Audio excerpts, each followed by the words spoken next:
जय हिंद दोस्तों। क्लाइमेक्स गुरुकुल्स में आपका स्वागत है। मैं हूं राहुल।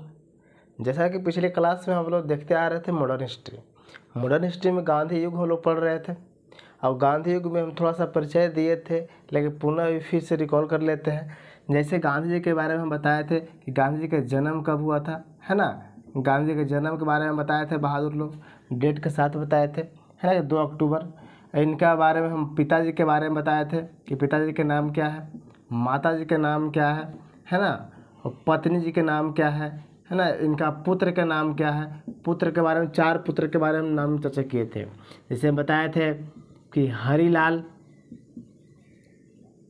मनीलाल, रामदास, और एक और बताए थे, क्या बताए थे, देवदास।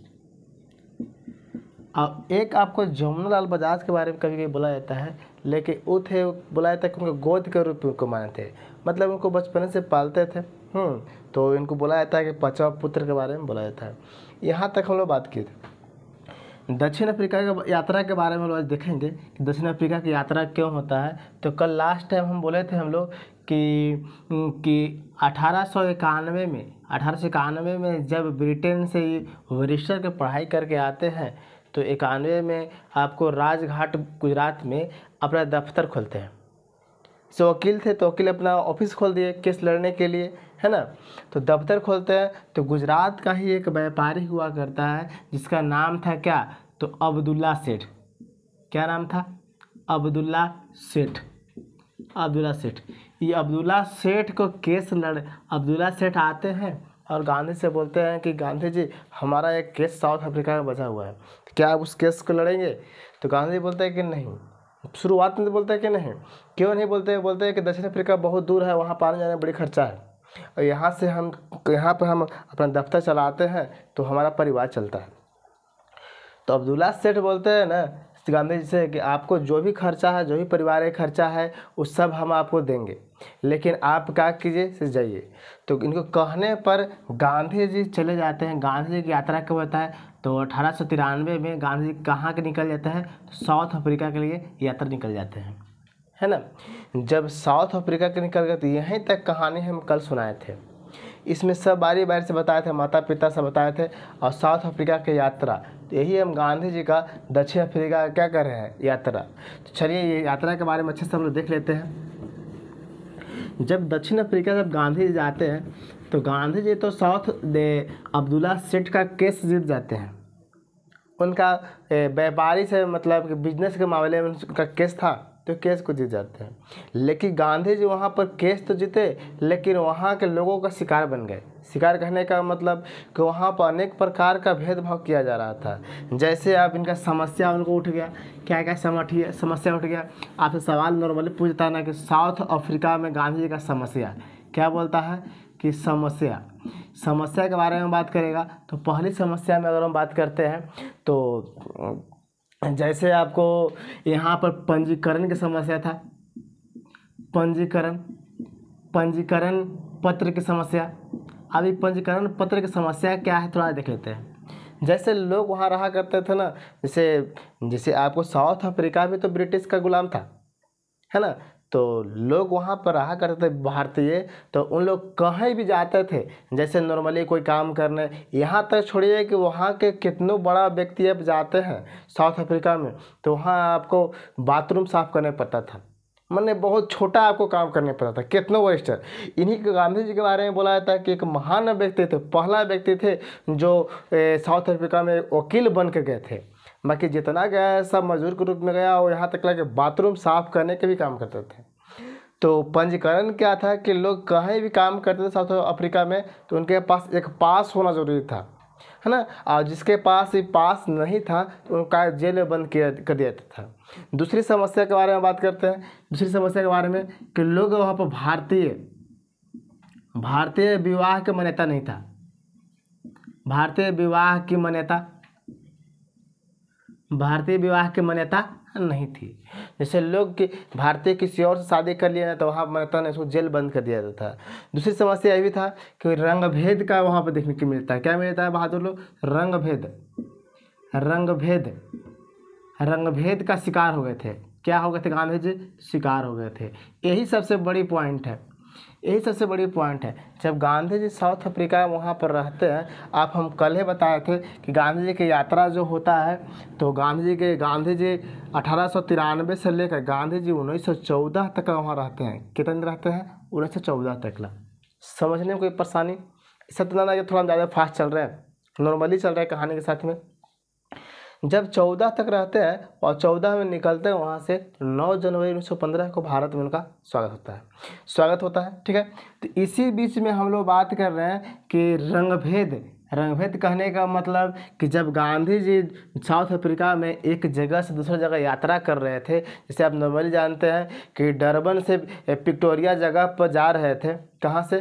देखिए, साउथ अफ्रीका की राजधानी है, डरबन से पिक्टोरिया जगह जा रहे थे, तो वहीं पर मेरिसबर्ग एक जगह है, उसको वर्तमान में बोला था पीटरमोरिक्सबर्ग। पहले क्या था शुरुआत में? तो मेरिसबर्ग जगह का नाम है, वर्तमान उसी को क्या बोलते हैं? पीटरमोरिक्सबर्ग रेलवे स्टेशन पर ही गांधी जी को काला होने की वजह से ट्रेन से उठा कर बिक दिया जाता है। क्यों बिक दिया जाता है फिर समझेंगे। ट्रेन की यात्रा जब गांधी जी करते हैं, ट्रेन की यात्रा जब गांधी जी करते हैं, बहादुर लोग ध्यान से देखेंगे, जब ट्रेन की यात्रा गांधी जी करते हैं तो गांधी जी अब फर्स्ट क्लास सीट पर बैठे थे, एसी रूम में बैठे थे। अब आया टीटी बोला कि तुम उठो, तुम फर्स्ट क्लास नहीं थर्ड क्लास में बैठो। तो गांधी जी तो दिखा दिए टिकट कि हम तो भाई टिकट लिए फर्स्ट क्लास के, हम एसी का टिकट लिए, तो हम थर्ड क्लास जनरल बोगी में क्यों जाए।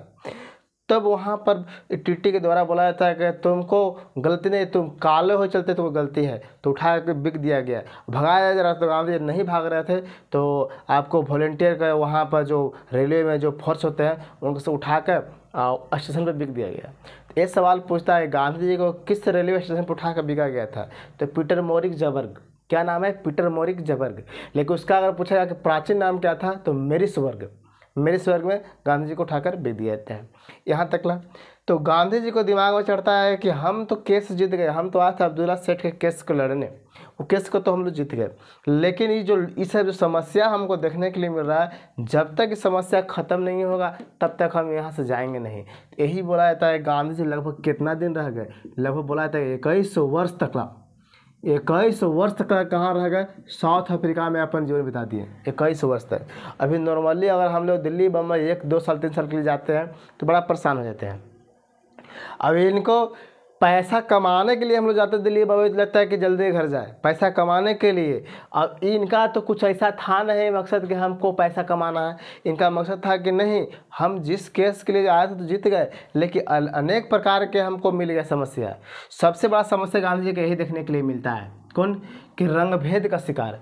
मैंने गांधी जी जो काला थे, तो गांधी जी काला गाना सुनने के कि हम काले हैं तो क्या हुए, फिर भी हम क्या हैं? दिल वाले हैं। लेकिन यहाँ पर देखेंगे तो गांधी जी ये समस्या और ये समस्या का तो देखते हुए कि साथ में ये सबसे बड़ी जो समस्या था ना, यही गांधी जी को माहौल बदल दिया है ना। और यही गांधी जी को गांधी कहने का योग्य बना दिया। गांधी जी जब भारत में आए थे 1915 में, इतना भीड़ लगा था कि लोग देखने के लिए तैयार थे। उसी समय एक व्यक्ति अलग अलग, जैसे उस समय का जो गवर्नर जनरल था भारत में, बहुत टेंशन में। जब गांधी जी आए थे ना बॉम्बे बंदरगाह पर, तो लोग बड़ी टेंशन में कि किसको इतना देखने के लिए स्वागत है। तो गांधी जी आते तो बहुत गांधी जी का स्वागत किया गया था। तो क्यों गांधी जी का स्वागत किया गया बॉम्बे पर, वही चीज़ आके यहाँ पर हम लोग बात करेंगे। देखिए, ये दक्षिण अफ्रीका के हम लोग गांधी जी की समस्या पूरा अच्छे से समझ गए। दक्षिण अफ्रीका में गांधी जी क्या क्या समस्या था हम लोग अच्छे से समझ गए, है ना। तो दक्षिण अफ्रीका में क्या क्या समस्या थे गांधी जी को हम लोग अच्छे से समझ गए। लेकिन इसी को हम लोग और देखते हैं, थोड़ा सा बैक करेंगे, पेज को थोड़ा सा बैक करेंगे। देखिए यहाँ पर ध्यान से समझेंगे, जैसे गांधी जी साउथ अफ्रीका में क्या क्या वहाँ पर योगदान देते हैं, है ना, इसके बारे में हम लोग देखते हैं। चलिए, जैसे गांधी जी के बारे में, साउथ अफ्रीका में गांधी जी क्या क्या योगदान था, गांधी जी का साउथ अफ्रीका में क्या क्या योगदान थे, ये थोड़ा सा हम लोग देख लेते हैं। चलिए, गांधी जी क्या योगदान था साउथ अफ्रीका में, हम लोग इस चीज़ को देख लेते हैं। चलिए, यहाँ पर हम लोग इस पर साफ कर लेते हैं, है ना। साफ करने के बाद आप हेडिंग देंगे कि गांधी जी का साउथ अफ्रीका में कार्य, गांधी जी साउथ अफ्रीका में क्या क्या कार्य करते हैं, क्या हेडिंग देंगे बहादुर लोग? गांधी जी का साउथ अफ्रीका में क्या चीज कार्य, कि क्या क्या कार्य किए थे, है ना, क्या क्या योगदान था साउथ अफ्रीका में, इसके बारे में हम लोग देखते हैं, है ना। चलिए इसमें पहली पॉइंट अगर बात कर लेते हैं, जैसे गांधी जी के द्वारा ही साउथ अफ्रीका में नटाल इंडियन कांग्रेस का स्थापना किया गया बहादुर लोग। लगभग इसका डेट देखिए, डेट आगे भी दे देता है, क्या किया गया, नटाल इंडियन कांग्रेस की स्थापना किया गया, नटाल इंडियन कांग्रेस की स्थापना किया गया, है ना। और नटाल इंडियन कांग्रेस के द्वारा बहादुर यही कमेटी था, यही दल था, इसके तहत बोला जाता है कि इसके तहत समाचार पत्र निकाले जाते थे, समाचार पत्र निकाले जाते थे बहादुर लोग। समाचार पत्र, आप पूछता है कि समाचार पत्र कितने भाषा में थे? समाचार पत्र 4 भाषा में देखने के लिए मिलता है। जैसे आपको 4 भाषा में हम लोग बात कर देंगे, हिंदी पहला क्या था बहादुर लोग, हिंदी, दूसरा गुजराती, तीसरा अगर बात करते हैं गुजराती के बाद तो तमिल, क्या थे बहादुर लोग, तो तमिल, और चौथा के बारे में बात करते हैं तो अंग्रेजी, क्या था बहादुर लोग, अंग्रेजी। जैसे ध्यान देखेंगे, इस नटाल इंडियन कांग्रेस का स्थापना किया गया ना, इस पार्टी के तहत, इस दल के तहत समाचार पत्र निकाले जाते थे। और यही समाचार पत्र कितने भाषा में थे? तो 4 भाषा में थे। कौन कौन भाषा में थे वो सबको दिया गया है। अभी देखिए, इससे जल्दी में बीपीएससी टीचर वाला एग्जाम पड़ा था, बीपीएससी टीचर वाला ने सवाल पूछा था कि नटाल इंडियन कांग्रेस से जो समाचार पत्र निकाले जाते थे, है ना, उस समाचार पत्र का नाम क्या था? तो इंडियन ओपिनियन। क्या नाम था? Indian opinion. इस समाचार पत्र का नाम क्या था? Indian opinion. इस समाचार जो पत्र थे, इस समाचार पत्र जो 4 भाषा में निकाले जाते थे, उस पत्र का नाम क्या था? तो इंडियन ओपिनियन। कोई दिक्कत बहादुर लोग? दूसरी गांधी के योगदान देखते हैं तो आपको फिनिक्स आश्रम की स्थापना किया गया। फिनिक्स आश्रम की स्थापना 1904 में किया गया, है ना, और 1904 में किया गया। और गांधी जी के द्वारा जब फिनिक्स आश्रम की स्थापना 1904 में करते हैं, कब करते हैं बहादुर लोग? तो 1904 में करते हैं। किसका करते हैं? तो फिनिक्स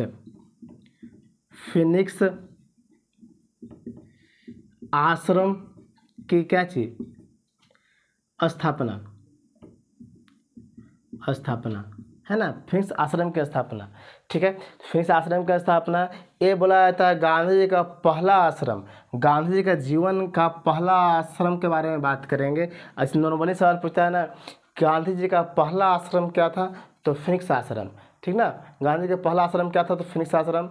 और दूसरी अगर सवाल पूछता है कि गांधी जी का भारत में पहला आश्रम क्या था? तो गांधी जी के भारत में 2-4 आश्रम देखने को मिलता है, जैसे सत्याग्रह आश्रम मिलते हैं, है ना, साबरमती आश्रम मिलता है, दोनों के दोनों भारत में है, ये सब आपको मिलते हैं, है ना। तो यहाँ पर हम बात किए फिनिक्स आश्रम की स्थापना।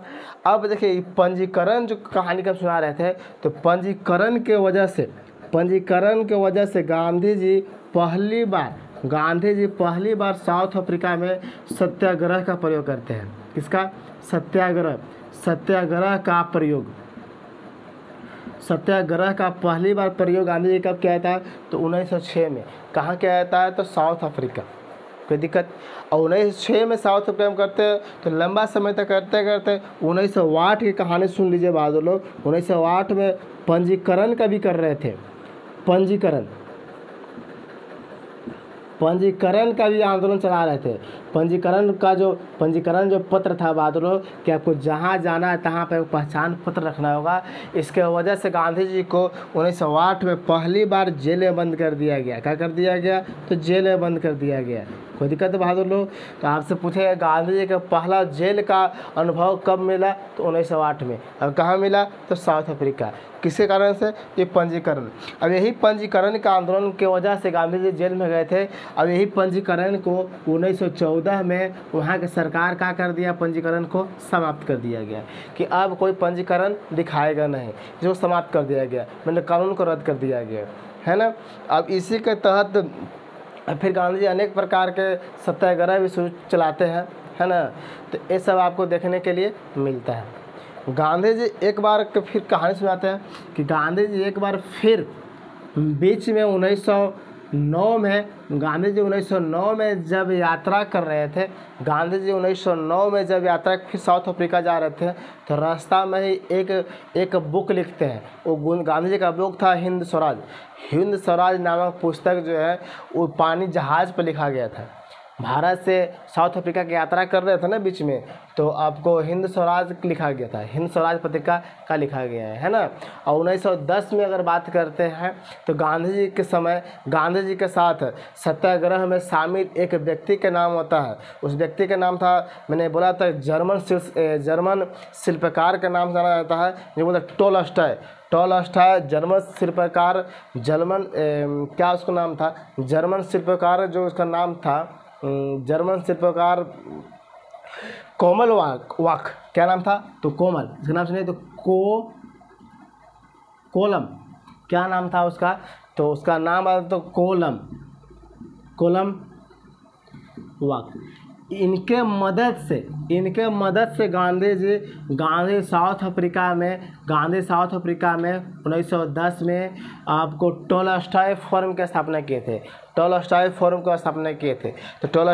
का स्थापना 1910 में किया गया। और कहाँ किया गया? साउथ अफ्रीका में कहाँ पर? तो जोहान्सबर्ग में किए थे, है ना। तो गांधी जी के अनेकों कहानी आपको देखने के लिए मिलते हैं साउथ अफ्रीका में, है ना। जैसे फिर से पूरा रिकॉल कर लेते हैं, अगर देखते हैं तो साउथ अफ्रीका गांधी जी किसके लिए गए थे? तो गांधी जी साउथ अफ्रीका में गए थे 1893 में गए थे। 1893 में गए थे किसको? अब्दुल्ला सेठ का केस लड़ने के लिए जाते हैं। तो वहाँ तक केस जीत जाते हैं, लेकिन बहुत सा वहाँ के रीति रिवाज, वहाँ कानूनों से गांधी जी क्या हो जाते हैं? परिचित नहीं थे, लेकिन कानून में बंध जाते हैं। जैसे रंगभेद का जो वहाँ पर कानून चल रहा था, लोगों के द्वारा भेदभाव किया जा रहा था, सब क्या कह दिए, पूरा का पूरा उनके दिमाग में चढ़ गया कि भाई हम तो जिस केस को जीतने आए थे तो केस जीत गए, लेकिन रंग भेद हो गया है ना, यहाँ पर भेदभाव किया जा रहा है। इसी को लड़ने के लिए गांधी जी के बहुत अच्छा खासा योगदान चला गया। कब चल गया? 21 वर्ष समय चला गया। जब गांधी जी भारत में 21 वर्ष के बाद, ये सब कहानी होने के बाद, गांधी जी का जब भारत में आगमन होता है, देखिए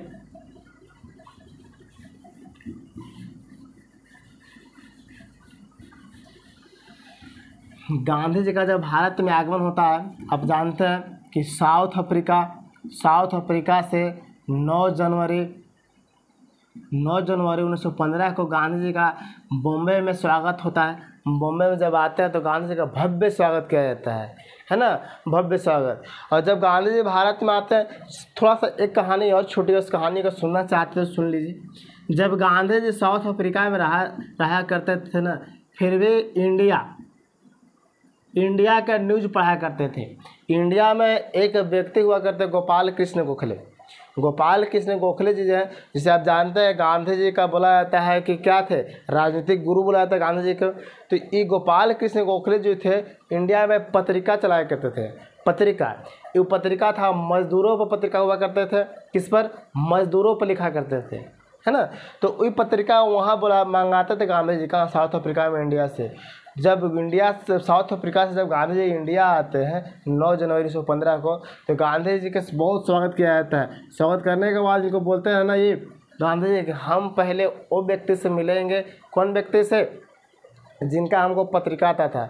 लेकिन अलग अलग बुक में ये भी मिलता है बहादुर लोग कि गांधी जी अपने पॉकेट से पैसा देकर आपको क्या बोलते हैं, गोपाल कृष्ण गोखले को साउथ अफ्रीका में बुलाए थे गांधी जी। ये भी आपको चर्चा कहीं कहीं मिलता है।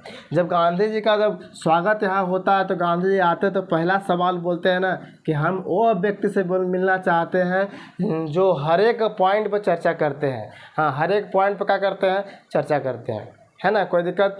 तो 9 जनवरी आए तो बहादुर लोग, अच्छा आप जानते हैं कि 9 जनवरी के दिवस के रूप में मनाया जाता है। क्या मनाया जाता है?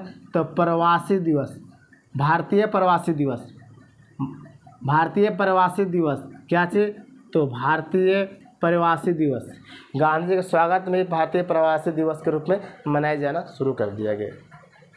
जब गांधी जी आएंगे तो गांधी जी बोलेंगे कि हम उनसे मिलना चाहते हैं जो हमको लेटर भेजते थे। तो गांधी जी पहले जाएंगे, गोपाल कृष्ण गोखले साहब से मिलेंगे। है ना। तो गोपाल कृष्ण गोखले से मिलेंगे तो गोपाल कृष्ण गोखले भी बहुत स्वागत करते हैं। करने के बाद गोपाल कृष्ण जी गोखले जी बोलते हैं कि जैसा आप युद्ध साउथ अफ्रीका में लड़े वैसा युद्ध अब आपको लड़ने का ज़रूरत है इंडिया में। जो भेदभाव वहाँ पर देखे उससे भी भेदभाव यहाँ पर भी हो रहा है। आप क्या कीजिए, आप किसी को बात सुनिए मत। अब कुछ दिन जब यहाँ आया तो कुछ दिन रेस्ट कीजिए, इसके बाद अगल बगल पूरा आप पहले पूरा इंडिया का दौरा कीजिए कि इंडिया में कैसा माहौल चल रहा है, इंडिया का पूरा दौरा कीजिए। जैसे आप लगभग पूरा का पूरा कई साल तक कहाँ बिता दिए, साउथ अफ्रीका। इंडिया के बारे में थोड़ा सा कम जानते होंगे, है ना। तो आप पूरा का पूरा पहले टाइम दीजिए कहाँ पर, पहले पूरा भारत का दौरा कीजिए। तो गांधी जी लगभग बहुत समय तक पहले दौरा करते हैं। किसका दौरा करते हैं? तो भारत का दौरा करते हैं, है ना। जब दौरा करने के बाद बहुत कुछ उनका विचार भी आता है। तो आप जानते हैं कि कांग्रेस का एक लखनऊ में अधिवेशन हो रहा था। कहाँ होता है बहादुर लोग? ध्यान समझेंगे। लखनऊ से पहले हम लोग बनारस में आते हैं। बनारस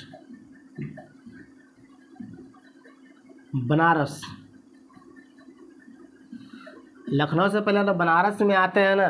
देखिए, जवाहरलाल नेहरू के कहने पर गांधी जी बनारस में एक बैठक हो रहा था, हिंदू सभा का बैठक हो रहा था, वहाँ पर गांधी जी जाते हैं।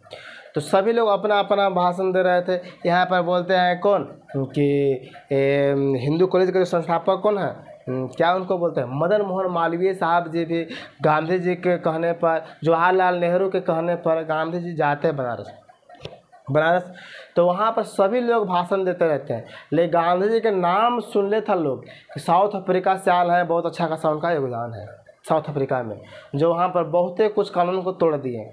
जब सभी लोग भाषण दिया और देने के बाद थोड़ा सा जवाहरलाल बोले कि थोड़ा गांधी का भी दीजिए, गांधी जी भी नया नया है, कुछ बोलते हैं इनके बारे में, थोड़ा सा नाम भी सुने, थोड़ा सा इनके बारे में कुछ बोलवाइए।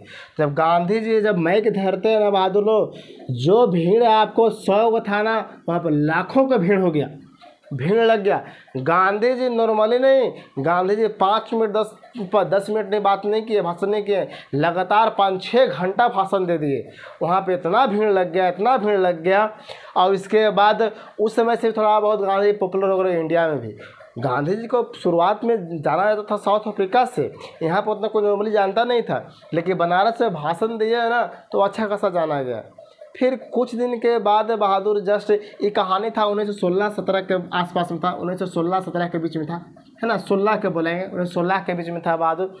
अब 1916 के बाद गांधी जी के 1916 के बात कर रहे हैं, 17 नहीं, 1916 के बाद, यहाँ तकला के बात कहते हैं, है ना।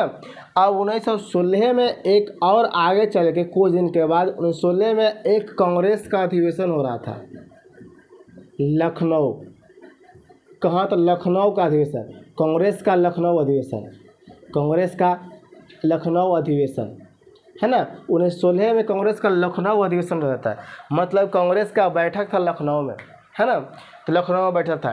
तो इस कहानी को थोड़ा सा हम लोग यहाँ पर रिलेट करें गांधी से, कब? जब थोड़ा सा हम लोग गांधी जी के बारे में बिहार में योगदान देखते हैं। कहाँ देखते हैं बहादुर लोग? तो बिहार में योगदान देखते हैं। तो बिहार में जानते हैं कि बिहार में एक चंपारण जिला है। चंपारण जिला में गांधी जी का पहला सत्याग्रह था। क्यों सत्याग्रह था ये कहाँ, यहाँ तक समझ गए आप ना? समझ गए तो थोड़ा सा ऊपर मिटाते हैं और आप लोग लिखा भी कीजिए। और थोड़ा सा लगता है कि आपको हम फास्ट चल रहे हैं तो थोड़ा सा आप कमेंट करके बताइए, हम थोड़ा सा नॉर्मली कर देंगे। नहीं तो हम अपने बोलने के सुर में है, हमको लग रहा है कि हम ठीक है, पढ़ना तो आपको, लिखना तो आपको है, हमको तो लग रहा है कि हम फटाफट निकल रहे हैं। तो नहीं, आप थोड़ा बोलिए कि नॉर्मली, तो हम नॉर्मली चलेंगे।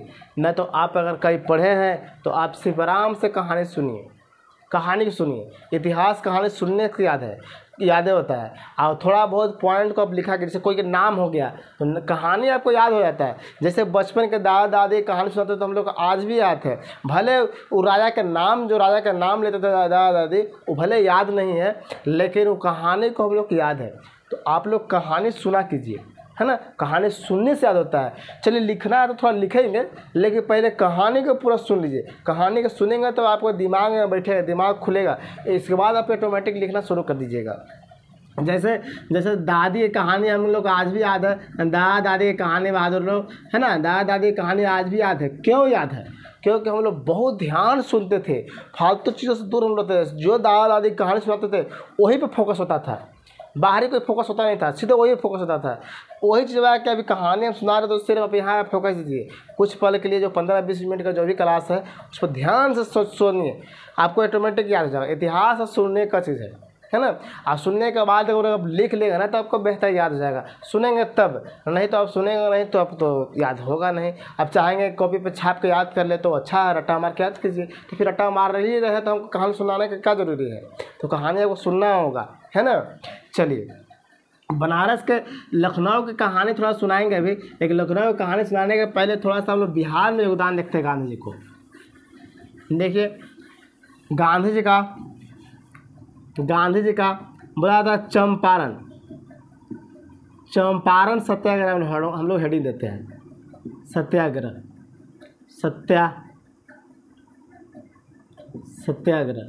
चंपारण हम लोग हेडिंग देते हैं। चंपारण सत्याग्रह कब हुआ था? बहादुर 1917 में। लेकिन 1917 में हुआ है, लेकिन कहानी हम लोग कहाँ शुरू करेंगे? 1916 से शुरू करेंगे, है ना। 1916 से हम लोग कहानी को शुरू करेंगे। देखिए, हम लोग लखनऊ में हम लोग बात करते हैं बहादुर कि चंपारण का एक राजा थे, है ना, राजा। अब कैसा राजा थे बहादुर? तो किसानों का राजा बोला जाता है, किसानों का मसीहा बोला जाता है, जिसका नाम था राजकुमार शुक्ल। क्या नाम था? राजकुमार क्या नाम था? शुक्ल, राजकुमार शुक्ल जानते हैं कि राजकुमार शुक्ल बहुत परेशान थे। लगभग 19 लाख किसान के समस्या को लेकर परेशान थे। क्या परेशान थे, क्यों परेशान थे, थोड़ा समझेंगे। अंग्रेज जो हुआ करते थे, बिहार के जो चंपारण, वर्तमान में जो पूर्वी चंपारण देखने को मिलता है ना, पश्चिमी चंपारण, जहाँ पश्चिमी चंपारण का मुख्यालय है बेतिया, तो वहाँ पर उस क्षेत्र में अंग्रेज लोग खेती किया करते थे। तो खेती करते थे नील का खेती। किसको करते थे बहादुर लोग? तो नील का खेती। और नील की खेती जो करते थे वो, जहाँ पर नील की खेती अगर हो जाता था वो खेत लगभग कुछ समयों के लिए बंजर हो गया। जैसे अब थोड़ा सा बिहार का हम लोग फिगर बनाते हैं। यहाँ पर अगर बिहार का मान लीजिए कि नॉर्मली हम लोग मान लेते हैं कि बिहार का मैप ऐसे हम लोग बना लिए, मान लेते हैं बिहार का मैप है। मानने में क्या लगल है ना, मान लीजिए क्या है, तो बिहार का मैप है, बिहार है बहादुर, देखो बिहार है ना। बिहार में जो जगह देखने को मिलता है, इधर आपको मिलता है चंपारण। अभी वर्तमान में 2 चंपारण हो गए हैं, एक पूर्वी चंपारण, एक पश्चिमी चंपारण। पश्चिमी चंपारण का तो मुख्यालय है बेतिया, लेकिन पूर्वी चंपारण का जो यहाँ पर दिखता है बहादुर लोग, तो पूर्वी चंपारण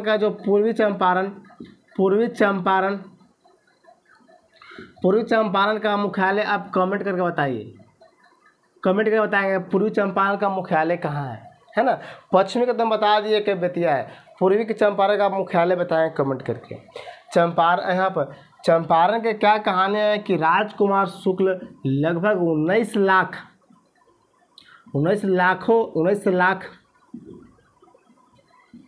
किसानों की समस्या लेकर इधर उधर भटक रहे थे, है ना।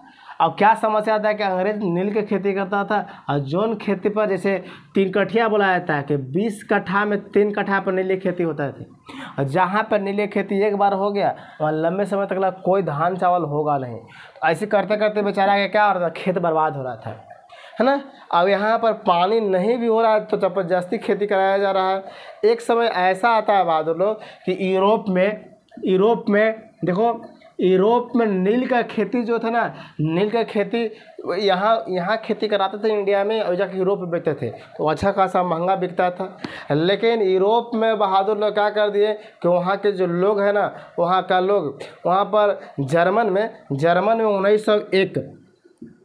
1901 में, देखो यहाँ से डेट देखिए, डेट 1901 में बोला जाता है बहादुर लोग कि जर्मन जर्मन में क्या कर दिए, केमिकल डाई का आविष्कार कर दिया गया है। मतलब केमिकल डाई कहने का मतलब कि यहाँ पर तो खेती से नील निकाला जा रहा था, लेकिन वहाँ केमिकल से नील बना। जैसे अभी कैसे बोतलों में आता है, सब खेती का थोड़ी होता है, वो अब केमिकल का बनाया गया है ना। तो वो रसायन विधि से बनाया गया। जब इसका खोज हो गया बहादुर लोग, तो इसका खेत धीरे धीरे क्या हो गया, इधर धीरे धीरे खेत दबना शुरू हो गया। मैंने इसका मांग कम हो गया, लेकिन मांग कम हो गया और यहाँ पर भारतीय खेती करना शुरू कर दिए, खेती करवा दिए। जैसे अंग्रेज क्या करता था ना कि अपने पैसा दिया और उन लोग खेत के क्या कर दिया उसी थे। जैसे मेरा खेत 1 बीघा है, सरकार जो अंग्रेज सरकार था मान लो कि 10,000 रुपये दे दिया, लोग खेती करो तो खेती करवाता था और कुछ पैसा इसमें मियावा देता था बाद में, बाकी पूरा खेत से क्या करता था, पैसा उठाकर लेकर चला जाता था। अकाल हो गया, अब यहाँ पर अंग्रेज कुछ पैसा दिए किसानों को कि आप खेती कीजिए। अब यहाँ पर अकाल छा गया, अकाल छा गया तो फिर भी टैक्स बांध दिया गया। अब कौन पर टैक्स बांध देगा, तो 3 कट्ठा पर वाली मतलब 20 कट्ठा से 3 कट्ठा पर टैक्स बना गया है ना। खेती तो हर बार खेती हो रहा है तो क्या हो रहा है, खेती बंजर हो रहा है ना। तो ये सब समस्या को देखते हुए राजकुमार शुक्ल बहुत परेशान थे, बहुत परेशान। राजकुमार शुक्ल अपने दोस्त के साथ बहुत जगह फेरी करते हैं। जैसे शुरुआत में राजकुमार शुक्ल छपरा जाते हैं, छपरा से थोड़ा बहुत आगे भागलपुर जाकर लोगों से मिलते हैं कि हमारा समस्या का निपटाया जाए। तो भागलपुर में ही एक दोस्त मिलते हैं उनको, राजकुमार शुक्ल के वो दोस्त मिलते हैं। तो बोलते हैं कि राजकुमार शुक्ल जी आप इन्हें क्यों भटक रहे हैं, इन्हें भटकने से आपको अंग्रेज सुन लेगा, नहीं सुनेगा। आप जाइए वहाँ पर, कहाँ पर, लखनऊ में कांग्रेस का बैठक है, वहाँ पर अपनी बातों को रखेंगे तो उन लोग विचार करेंगे। और साथ में जाइए उस व्यक्ति से मिलिएगा जो व्यक्ति अच्छे खासे हस्ती वाले, उनका जहाँ पर खड़ा हो जाता है लाखों भीड़ लग जाता है, उनका नाम था सरदार वल्लभ भाई पटेल। राजकुमार शुक्ल गांधी से मिले नहीं गए थे, राजकुमार शुक्ल गए थे सरदार वल्लभ भाई पटेल साहब से मिले। तो पटेल साहब से मिलने गए, तो देखिए पटेल साहब से मिलने के बात होता है। ये कहानी कौन सुना रहा है, ये बात राजकुमार शुक्ल के दोस्त बता रहे हैं कि आप यहाँ भटकेंगे तो कोई फायदा नहीं है, आप जाइए, कहाँ जाइए, लखनऊ जाइए, है ना। तो लखनऊ जाने के बाद होता है, वह समय लखनऊ में क्या, तो 1916 में लखनऊ अधिवेशन हो रहा था, मैंने कांग्रेस का बैठक हो रहा था लखनऊ में।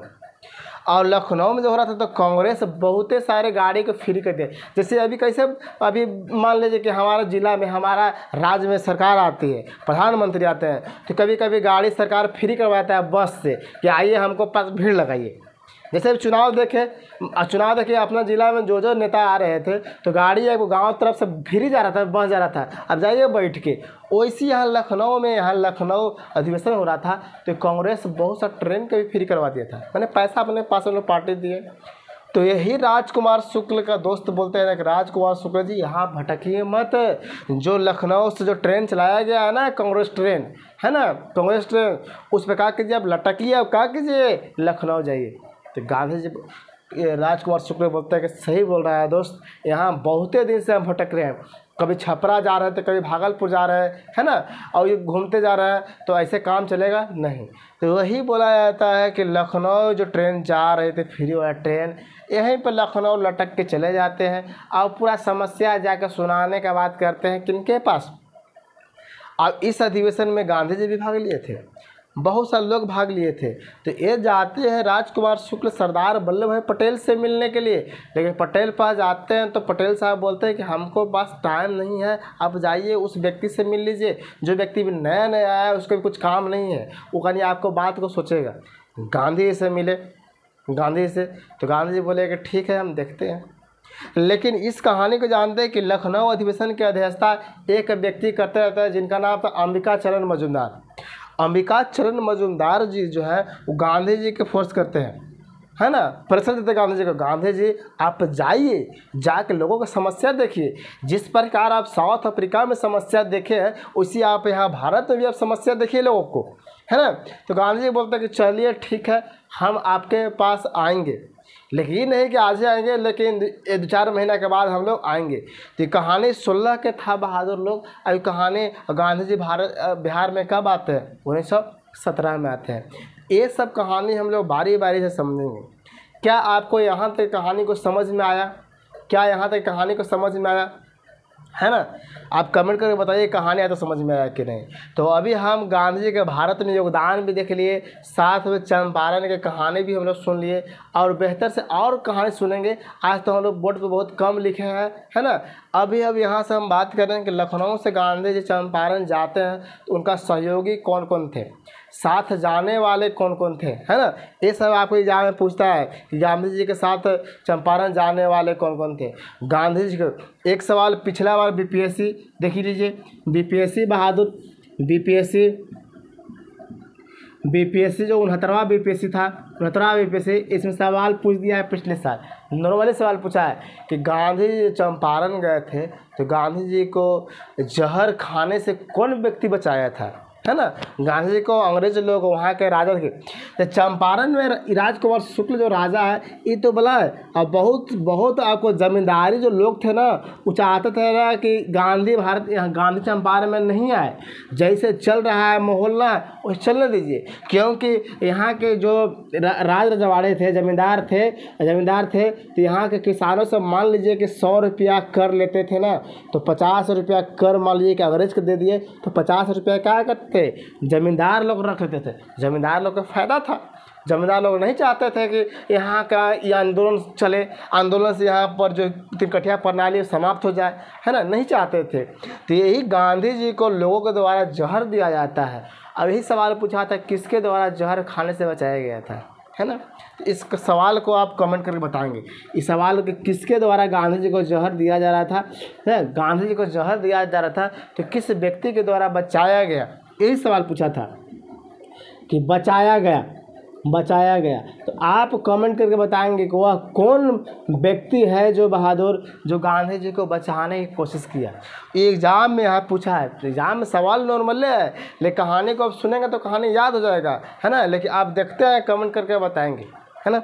तो क्लास आपको अच्छा लगा तो क्लास को आप लाइक करेंगे, अपने दोस्तों के पास शेयर करेंगे, है ना। और जो भी समस्या अगर इसमें लगता है कि हम कुछ छोड़ दिए हैं यहाँ से यहाँ तक जो भी अगर लगता है आपको बहादुर कि 1893 से लेकर 1914 तकला या 1914 नहीं 1915 तकला भारत में गांधी के आने तकला या यहाँ तो 1916 तकला, जो भी अगर थोड़ा बहुत लगता है कि आपको छूट गया है तो आप कमेंट करके पूछ सकते हैं। कमेंट करेंगे तो तुरंत ही 10 मिनट के अंदर में आपको जवाब मिलेगा। नहीं कमेंट करेंगे तब ना आप इस कहानी को समझेंगे, तब ना हाँ आपको लगता है कि कुछ पॉइंट छूट गया है तो आप कमेंट करके बताएंगे। हो सकता है हमसे छूट गया तो आपसे भी हम कुछ सीखें, कुछ जहाँ आपको कुछ सिखा रहे हैं तो आपसे भी तो हमको सीखना है।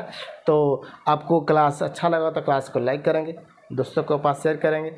अगले क्लास में मिलते हैं। जय हिंद।